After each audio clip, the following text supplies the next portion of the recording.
Corona के इस संकट में मानवता का धर्म सबसे बड़ा धर्म है और कोई भी धर्म अपने शिखर को तभी छूता है जब वो दूसरों की मदद करने के सिद्धांत को हमेशा अपनाता है। सिख धर्म इसी सिद्धांत और विचार का परिचायक माना जाता है, जहां दूसरों की निस्वार्थ सेवा को ही सबसे बड़ा पुण्य माना गया है। सिख धर्म के संस्थापक गुरु नानक के जीवन में एक कहानी आती है जिसमें वो एक बार तराजू से कुछ अनाज तोलकर ग्राहकों को दे रहे थे। गिनते गिनते जब वो 11, 12 और फिर 13 पर पहुंचे तो उन्हें अचानक कुछ अनुभूति हुई। वो सामान को तोलते हुए और 13 के बाद 13, फिर 13 और सब 13 ही 13 कहते गए। इस घटना के बाद गुरु नानक मानने लगे थे कि जो कुछ है वो परम ब्रह्म का है, मेरा क्या है। इस भावना को आगे बढ़ाते हुए सिख धर्म में लंगर की परंपरा शुरू हुई, क्योंकि जो सुविधाएं ऊपर वाले ने हमें दी हैं उसका उपभोग हम अकेले नहीं कर सकते। उसका एक हिस्सा हमें उन लोगों तक भी जरूर पहुंचाना चाहिए जो मजबूर हैं और जिन्हें इनकी जरूरत है। इसीलिए आज हम सिख धर्म की लंगर वाली परंपरा का एक विश्लेषण करेंगे। देश भर के गुरुद्वारे संकट की इस घड़ी में लंगर के जरिए भूखे लोगों तक भोजन पहुंचा रहे हैं, जो बहुत पुण्य का काम है। इस संकट काल ने लंगर की प्रथा को भी थोड़ा बदल दिया है, यानी अब लोग गुरुद्वारों में बैठकर तो लंगर नहीं कर पा रहे, लेकिन गुरु नानक के अनुयायी भोजन को ही जरूरतमंदों तक पहुंचा रहे हैं। और ये सब कैसे हो रहा है, ये समझने के लिए आपको दिल्ली के गुरुद्वारा बंगला साहिब लेकर चलते हैं। दिल्ली के 4 और गुरुद्वारों के साथ मिलकर यहां पर हर दिन 1 लाख लोगों के लिए 2 वक्त का खाना बनाया जा रहा है, यानी सिर्फ 24 घंटे में यहां खाने की 2 लाख थालियां तैयार हो जाती हैं। सुबह 4 बजे से ही गुरुद्वारा बंगला साहिब की रसोई में काम शुरू हो जाता है और कुछ ही घंटों में भोजन तैयार करके दिल्ली और आसपास के इलाकों में जरूरतमंद लोगों तक पहुंचा दिया जाता है। हमारे देश में मान्यता है कि गरीबों को खाना खिलाना ही भगवान की असली भक्ति है, ये सबसे बड़ा पुण्य है। और इस समय ये लोग जो काम कर रहे हैं वही भगवान की सबसे बड़ी भक्ति है, पूजा है, वही सबसे बड़ा पुण्य है। यहाँ पर जो खाना बन रहा है उसमें कोई भ्रष्टाचार नहीं है, उसकी गुणवत्ता बहुत अच्छी है। गुरुद्वारा बंगला साहिब के सेवादार बड़े ही आदर और प्रेम से ये खाना तैयार करते हैं और इनकी कोशिश रहती है कि इस मुश्किल समय में कोई भी भूखा ना रहे। यानी ना तो यहाँ के खाने में कोई मिलावट है, ना ही उसे बनाने वालों की सोच में। आपने देखा होगा अक्सर सरकारें जब मुफ्त का भोजन लोगों में बांटती हैं तो अक्सर लोग बड़ी शिकायत करते हैं। बहुत सारी जगहों पर आपने सुना होगा लोग कहते हैं कि खाना अच्छा नहीं है, इस खाने में मिलावट है। खास तौर पर जब सरकारी तंत्र इसमें शामिल हो जाता है तो कई बार यह देखने में आता है कि खाने की जो गुणवत्ता होती है, गुणवत्ता वो काफ़ी नीचे चली जाती है। लेकिन यहाँ ऐसा नहीं है। आज हमने दिल्ली के गुरुद्वारा बंगला साहिब से आपके लिए एक स्पेशल रिपोर्ट तैयार की है। आस्था और सेवा की ये शानदार कोशिश देखकर आपको भी दूसरे लोगों की मदद करने की प्रेरणा मिलेगी। इस भाव के साथ हम ये रिपोर्ट आपको दिखा रहे हैं और इस समय यही राष्ट्रभक्ति है। अगर आप भी खुद को देशभक्त मानते हैं, देश के लिए कुछ करना चाहते हैं, तो सोशल डिस्टेंसिंग का पालन करते हुए, ध्यान रखते हुए अपने आसपास रहने वाले लोगों की ऐसे ही मदद कर सकते हैं। एको ओंकार सतनाम।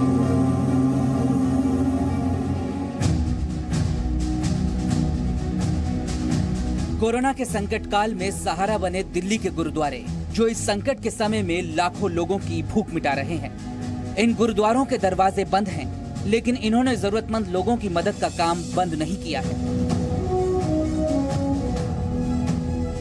जितना पुराना सिख धर्म का इतिहास है, उतनी ही पुरानी परंपरा है भूखे श्रद्धालु को भोजन कराना, यानी लंगर प्रथा।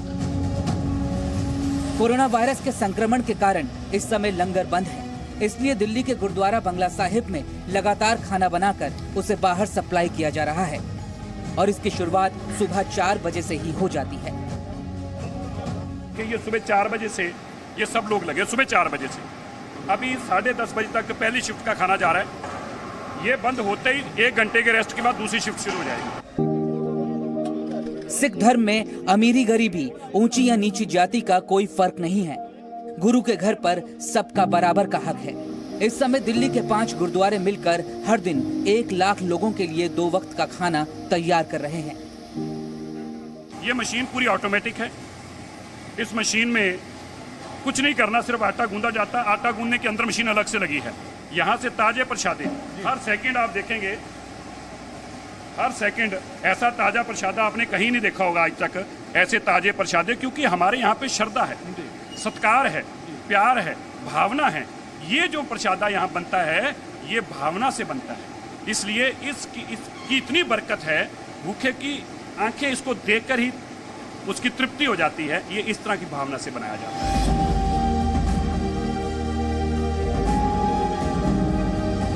सिख धर्म में रोटी को प्रसादक कहा जाता है और इस ऑटोमेटिक मशीन की मदद से यहाँ हर घंटे 4500 रोटियां तैयार होती हैं, यानी 1 मिनट में 75 रोटियां। ये मशीन बड़े वैज्ञानिक तरीके से आटे को रोटी बनाने लायक छोटी छोटी लोइयों में तोड़ देती है और फिर मशीन पर लगी एक बेल्ट पर आगे बढ़ते हुए गोल गोल रोटियां बनाने और उसे सेकने का काम पूरा हो जाता है।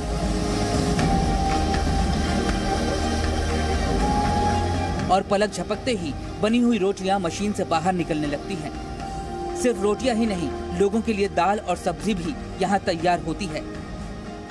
यहाँ एक वक्त में 600 किलो दाल, 1100 किलो चावल और 1250 किलोग्राम आटे की रोटियां तैयार होती हैं। गुरुद्वारा बंगला साहिब में 300 से ज्यादा लोग दिन रात काम करते हैं। खाना बनाने वाले ये लोग सेवादार हैं। इनमें 90% लोग ऐसे हैं जिन्हें कोई वेतन नहीं मिलता।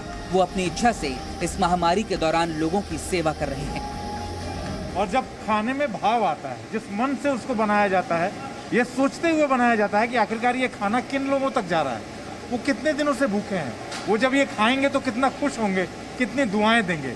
इन सभी चीज़ों को दिलो दिमाग में रख के, अपने जहन में रख के ये खाना तैयार होता है और लोगों तक पहुंचाया जाता है। हर दिन यहाँ खाना बनाने पर लाखों रुपए खर्च होते हैं और इसका एक बड़ा हिस्सा दान से भी आता है।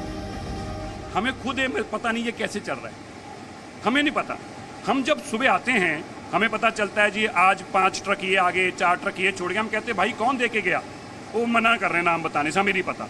हमने एक आदमी को हमने कहा यार वो आता है, रोज आता है, हमें पास लंगर छोड़ के आया। हमने कहा उसकी वीडियो बनाओ, तो वो एक हिंदू परिवार से था, उन्होंने वीडियो बनाई कि तू बोल कहाँ से। कह रहे जी मुझे नहीं पता, मुझे तो किसी ने भेजा, मैं नहीं पता कहाँ से आया हूँ, मुझे नहीं पता, मैं तो बॉम्बे से किसी ने भेजा, मैंने भेज दिया। और इसमें खूबी ये है जितने सिख परिवार दान कर रहे हैं उतना ही नॉन सिख परिवारों की तरफ से भी कंट्रीब्यूशन है। कम उनका भी नहीं, शायद ज़्यादा ही होगा, लेकिन हमें नहीं पता वो कहाँ से आते हैं और कैसे देकर चले जाते हैं। बस ये मैं ये कहूँगा कि दिल्ली और दुनिया के बड़े दिल के लोग हैं जिनके कारण ये चल रहा है। इस गुरुद्वारे से कभी ना को भूखा गया है, ना कभी को भूखा जाए।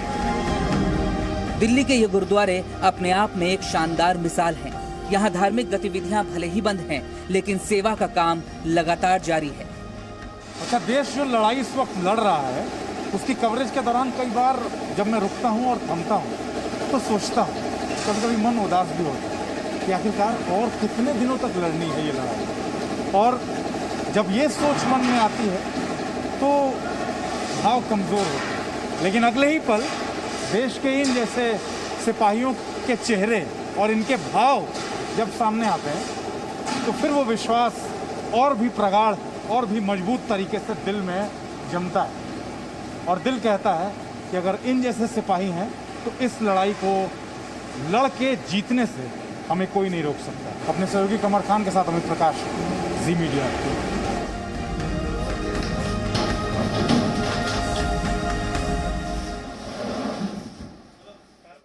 सिर्फ भारत में ही नहीं, विदेशों में भी सिख समुदाय के लोग वसुदेव कुटुंबकम को अपना धर्म मानते हैं और पूरी मानवता की सेवा करते हैं। पिछले महीने अमेरिका के न्यूयॉर्क में सिख समुदाय के लोगों ने 30,000 लोगों के लिए खाने का इंतजाम किया था। ये खाना आइसोलेशन में रहने वाले अमेरिका के लोगों के लिए बनाया गया था। कनाडा में सिखों की एक संस्था ने इमरजेंसी फूड बैंक शुरू किया है ताकि कनाडा के जरूरतमंद लोगों को राशन की कमी ना हो। यहाँ तक कि पाकिस्तान में भी गुरुद्वारों में कोरोना वायरस के संदिग्ध मरीजों को रहने की जगह दी गई है और वहां पर सिख समुदाय ने सभी धर्म के लोगों को राशन और भोजन बांटा है।